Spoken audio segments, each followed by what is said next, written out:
is an amazing guy. He's my roommate actually too. And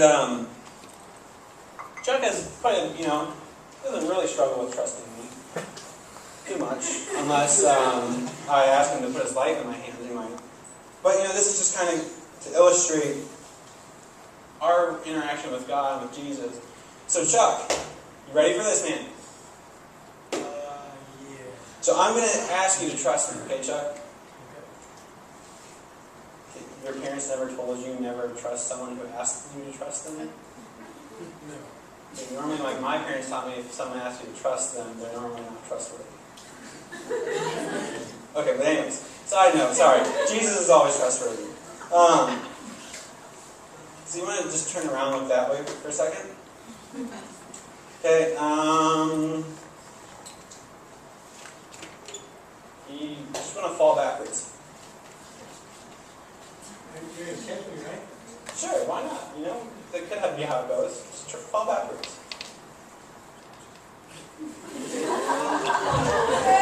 Okay, give him a hand, yeah. Hey, this is the thing, right?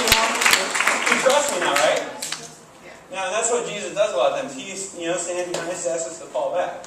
Okay, now, Chuck, look at me. No, Chuck, look at me. You ready?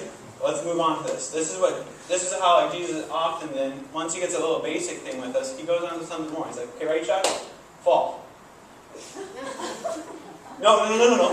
Backwards still. There's nobody behind you. You're supposed to, do you not trust me? Man. I can do this. Okay. We have it in my hand. He's a great actor, he really is. He went to acting school. No. But just to, I don't know, this it's kind of something that hit me. I saw it done, and this is what Jesus does to us oftentimes. It's pretty simple. He says, okay, trust me. So we fall back in his arms, because we don't always see him back there. So it's not too far if we fall.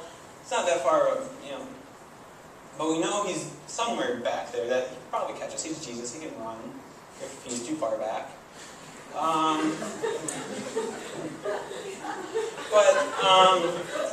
But then there's those times where we see like Jesus is not there. He's in front of us. And yet he still asks us to fall backwards.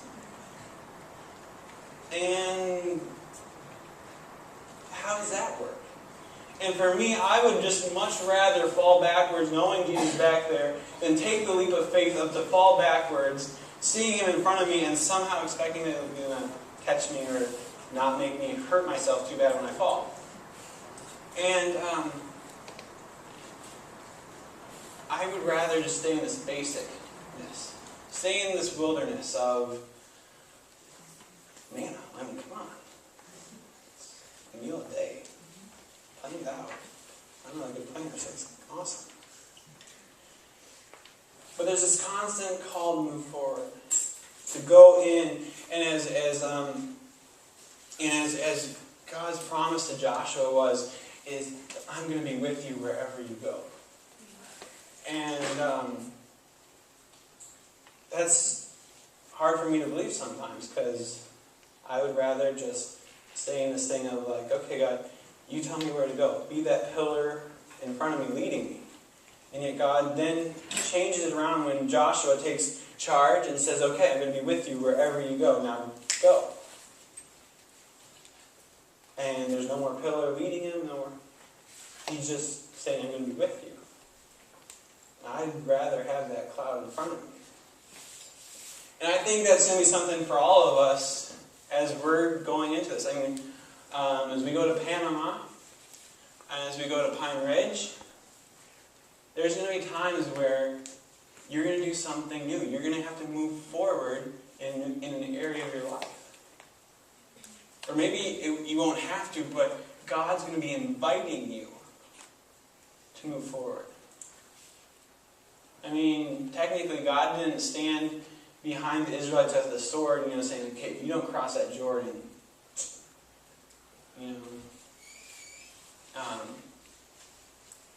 but it's an invitation to step into something new. And there's going to be things in serving people, in worship maybe, and in what you're doing as you're going out in evangelism maybe even. Or even just in these training times we have here, of opening up in a new way. Crossing a Jordan in something, stepping into something new. And it's not going to be the same necessarily. But it's going to be good. That's the promise. The promise is wherever God leads us, wherever we're going, is good. Even though it's really hard to believe. We need to... how many... Okay, let's get everyone engaged here. How many of you believe God is good? How many of you believe God has wonderful plans for your life? Okay, saw a couple of you not raise your hands. Come on, let's get involved here. How many of you believe God has plans for your future? Okay. How many of us actually live out those plans God has for us? All the time. Yeah, I didn't even raise my hand on that. Sorry. God has these things for us, and if we know that God is good, if we know that He's telling us, be strong and courageous, go into that, cross that Jordan. Let's have faith. Even though it might look like He's in front of us telling us to fall backwards. And this is just, I've kind of been all over the board, but this is something that it's not bad to be in the wilderness. It's not bad, each one of those places that Abram and his family, the Israelites, stopped in wasn't a bad spot. They were good spots, each one of them, for a season. And we'll go through seasons in our life where we might be in the wilderness. It's not wrong. But as long as we're following God and being open to that, when we get to the Jordan, when we get to that new spot, we're ready to cross it. So this is kind of like the invitation we have for you guys this week. Just something pretty wonderful and amazing that if you guys want to, you guys can jump across this and jump into this and move forward in this. Sound fun? Yeah. So, this is going to be awesome, guys.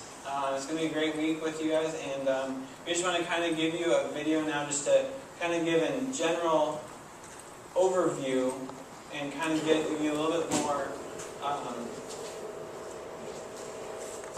kind of think of how to word it, just to kind of go a little bit deeper into what this is and what this invitation entails.